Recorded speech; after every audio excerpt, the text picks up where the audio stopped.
Hi. We'll talk today about what yesterday's primary means, but then also why Eric Holder has to go, the latest piece of evidence in that. Yesterday's primary in Illinois was tremendously important because it really is the beginning of the country recognizing, or the party recognizing, that it needs to come together over Romney. Let me indicate where this stacks up at this point. Once all of Illinois is counted, Romney will have about 570 delegates. Then you have, that's halfway. Then you have 350 that'll be chosen by proportional representation states. Texas is the big one with 155. Romney's not going to do well in those states. He'll carry some, like the ones in New England and some others like that. But basically, of the 350, I'm putting him down for winning about 120 of them. I think he'll lose most of them. Louisiana is the next one coming up in a few days. Then you have 11 winner-take-all states, which Romney will probably win.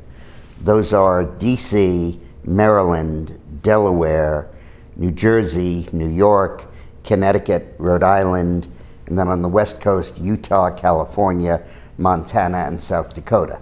I think all of those states are going to be for Romney. Santorum's been unable to break into that eastern seaboard strip, and Romney has done pretty well in the western states and is now ahead in California with 172 votes. If all of those go for Romney, and he gets 120 from the proportional representation states, a third of them, and with his current delegate total, he's got the nomination. It's over, about 70-vote margin. Santorum has to break into some of those states that Romney has, and in addition has to do well in all the proportional representation states and carry Wisconsin, Indiana, North Carolina, and most importantly, Pennsylvania. I'm not sure he's going to be able to do that. So I think this process is essentially ending, and I think that Romney will probably have about 200 more votes than he needs for the nomination. Of course, anything can change, but at some point, will these guys give this up and understand that we need to get on with beating Obama?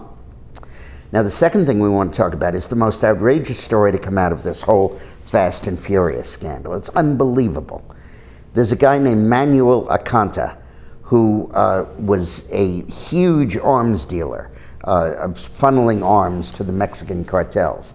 They arrested him at the border on May 29th, 2010, with a whole wagon load full of automatic weapons for the cartel. They held him. They called in the chief case officer, a woman named Hope McAllister. She interviewed him, and then she asked, "Well, are you willing to cooperate with us?" And he said, "Oh, sure." And she wrote her number on a $10 bill and gave it to him, and let him go, and never heard from him again. 9 months later, he was arrested again at the border, by which time he had smuggled 2,000 automatic weapons and grenades to the Mexico cartel. Just simply, we had him in our possession, we just let him go. And Holder didn't indicate this information when it was subpoenaed by the Congressional Committee. It was unearthed by CBS News, not by Holder, undoubtedly a leak in the Justice Department of someone who saw that this was a cover-up. Now put this in perspective. When Ronald Reagan tried to sell arms to patriots in Central America who are fighting against a communist dictatorship, he damn near got impeached for that.